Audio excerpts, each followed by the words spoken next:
Hello dear students, you are most welcome in your channel CSE master.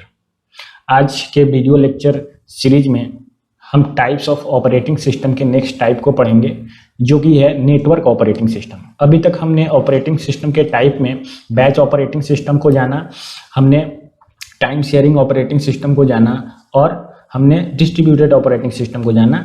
अब ये video lecture 9 है, 9 का part B है और पार्ट बी का ये सेकेंड पार्ट है। तो हम लोग देखते हैं अब नेटवर्क ऑपरेटिंग सिस्टम होता क्या है। नाम से पता चल रहा है कि एक ऑपरेटिंग सिस्टम किसी नेटवर्क को मैनेज करता होगा, मतलब नेटवर्किंग का कॉन्सेप्ट होगा ऑपरेटिंग सिस्टम में। This system run on server and provide the capability to manage data, users, groups, security, applications and other networking functions. मतलब नेटवर्किंग फंक्शंस को मैनेज करने के लिए एक स्पेशल ऑपरेटिंग सिस्टम बनाया जाता है, जिसको हम लोग नेटवर्क ऑपरेटिंग सिस्टम कहते हैं।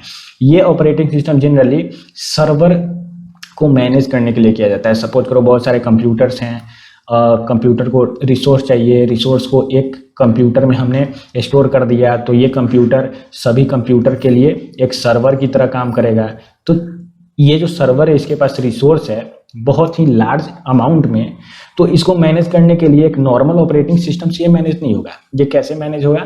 तो ये मैनेज होगा नेटवर्क ऑपरेटिंग सिस्टम से। तो नेटवर्क ऑपरेटिंग सिस्टम को स्पेशली डिजाइन ही किया जाता है सर्वर को मैनेज करने के लिए, सर्वर का सेटअप करने के लिए। तो ये क्या करता है, जितने भी नेटवर्किंग फंक्शंस होते हैं उसको मैनेज करता है, डेटा को मैनेज करता है, यूजर्स को, ग्रुप को, सिक्योरिटी को, एप्लीकेशंस को, एक्सेट्रा को मैनेज करता है। अब देखो, इस टाइप के जो सिस्टम है वो बहुत सारे फाइल्स को, बहुत सारे रिसोर्सेज जैसे प्रिंटर को, सिक्योरिटी को, एप्लीकेशंस को और भी बहुत सारे नेटवर्किंग फंक्शन को एक दूसरे से अलाउ करता है फॉर शेयरिंग। मतलब कि नेटवर्क ऑपरेटिंग सिस्टम वैसे सारे files, printer, security, application, network functions को अलाउ करता है, जो कि एक क्लाइंट को चाहिए रिक्वेस्ट करने के लिए और एक सर्वर को चाहिए रिक्वेस्ट को फुलफिल करने के लिए।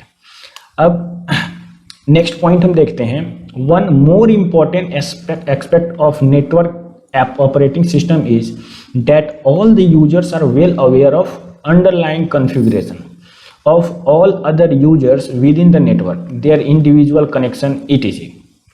यहाँ पर एक बहुत ही इंपॉर्टेंट पॉइंट है नेटवर्क ऑपरेटिंग सिस्टम के लिए, जिसको अभी हम लोग समझेंगे।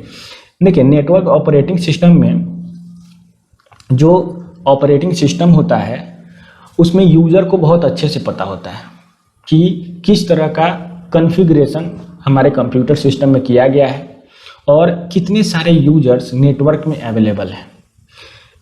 प्रत्येक यूजर का इंडिविजुअल नेटवर्क कनेक्शन क्या है, इन सभी चीज़ों की जानकारी यूजर को मिल जाती है नेटवर्क ऑपरेटिंग सिस्टम में। और इसलिए ऐसे ऑपरेटिंग सिस्टम को, नेटवर्क ऑपरेटिंग सिस्टम को टाइटली कपल्ड सिस्टम भी कहा जाता है। यहाँ पे देखिए, एक फाइल सर्वर बनाया है हमने।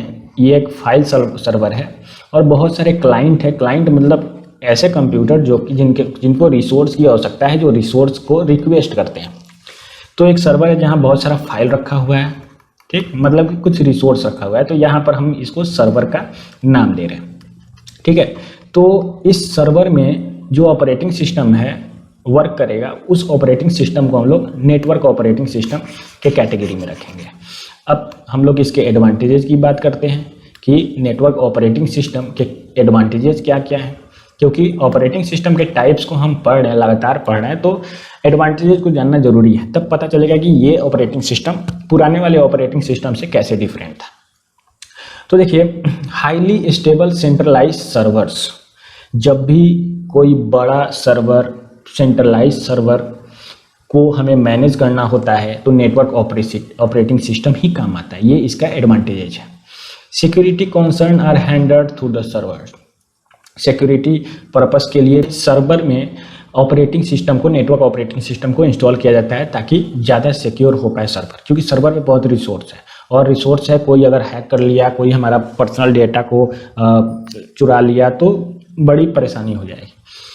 अब देखिए, new technologies and hardware upgradation are easily integrated into the system. तो जो भी नए टेक्नोलॉजीज हैं, हार्डवेयर का अपग्रेडेशन है, वो नेटवर्क ऑपरेटिंग सिस्टम में आसानी से इंटीग्रेट किया जा सकता है। Server access is possible remotely from different location and types of system. यहाँ पे सर्वर को अगर एक्सेस करना है तो हम लोग रिमोटली कर सकते हैं किसी दूसरे कंप्यूटर पे जो कि किसी दूसरे लोकेशन पे है, वहाँ से इसको हम एक्सेस कर सकते हैं। अब ये तो हमने बात की advantages of network operating system की। अब हम देखते हैं disadvantages of network operating system. Disadvantages में जो है नेटवर्क ऑपरेटिंग सिस्टम के कुछ ज़्यादा डिसएडवांटेजेज इसके नहीं है, कुछ कॉमन है। जैसे सर्वर जो है ये बहुत कॉस्टली होता है, तो वहाँ पे ऑपरेटिंग सिस्टम को इस्टेब्लिश करना भी ज़्यादा कॉस्टली होगा। Users has to depend on central location for most operation. User को जो है एक सेंट्रल लोकेशन पे डिपेंड होना पड़ेगा उसको बहुत सारे अपने ऑपरेशंस को परफॉर्म कराने के लिए, ठीक। अगर वो सेंट्रल लोकेशन किसी भी प्रॉब्लम में आता है या फिर वो डिस्टर्ब होता है या क्रैश आउट होता है तो यूज़र का रिसोर्स ख़त्म हो जाएगा और उसका बहुत सारा ऑपरेशंस नहीं होगा। ऐसे ही maintenance and updates are required regularly. जो नेटवर्क ऑपरेटिंग सिस्टम है इसमें हाई मेंटेनेंस की आवश्यकता पड़ती है और इसको रेगुलर अपडेट की ज़रूरत पड़ती है, और ये सारे नेटवर्क ऑपरेटिंग सिस्टम के डिसएडवांटेजेज में आते हैं। अब देखिए, अगर नेटवर्क ऑपरेटिंग सिस्टम के एग्जांपल्स की बात की जाए तो Microsoft Windows server 2003, Microsoft Windows server 2008, Unix, Linux, Mac OS X, Novell, NetWare and BST etc। ये सारे ऑपरेटिंग सिस्टम जो है नेटवर्क ऑपरेटिंग सिस्टम के एग्जांपल्स हैं। अब हम लोग नेक्स्ट वीडियो लेक्चर में रियल टाइम ऑपरेटिंग सिस्टम को देखेंगे। आज इतना ही। आपको ये वीडियो कैसा लगा हमें कमेंट में ज़रूर बताएं। अगर वीडियो अच्छा लगा तो वीडियो को लाइक करें, चैनल को सब्सक्राइब करें ताकि आगे जो भी वीडियो आए उसका अपडेट आपको मिलता रहे। थैंक्स।